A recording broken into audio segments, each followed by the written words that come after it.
Hello, good morning DXN family and welcome back to my channel. So, nagtanong po sa akin tungkol sa DXN Spirulina. Ang sabi niya po doon ay pwede po ba yan sa hindi monthly na dinadatnan at makabawas po ba yan ng timbang? So, bilang ako po sa aking karanasan, ang DXN Spirulina po ay napakaganda kapag ikaw ay may hormone imbalance. Yun po ang aking karanasan kasi dati ako po ay hindi rin regular na dinadatnan. At kapag dinatnan po ako, yung dugo is hindi siya red, dark siya, maitim. Tapos may amoy. So ang ininom ko po o rin-recommend sa akin ay ito, DXN Spirulina. Pero dati, gumagamit po ako ng tablet. So ngayon nga, kumuha lang ako ng capsule.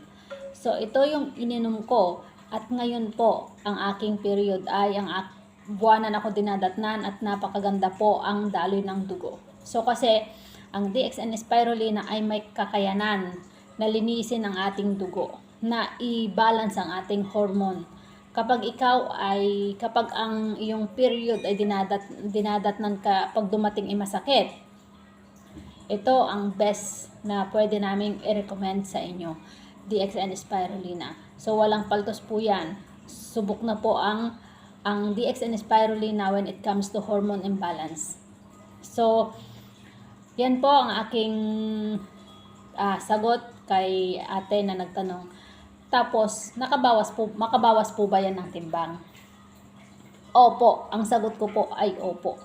Kasi, pag ininom mo po ito regularly, uminom ka ng umaga na hindi ka pa kumakain, yun po ang the best na pag-inom ng DXN Spirulina upang mabawas yung timbang mo. Kasi ninonormal niya yung digestion mo.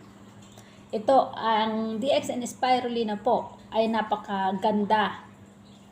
The best na para ma-normal yung digestion ng iyong katawan. So, ito po ay napakagandang gamitin upang ikaw ay magbawas ng timbang. Kung ikaw po ay constipation, ito po, inumin mo, DXN Spirulina. Kung ikaw ay may problema sa blood,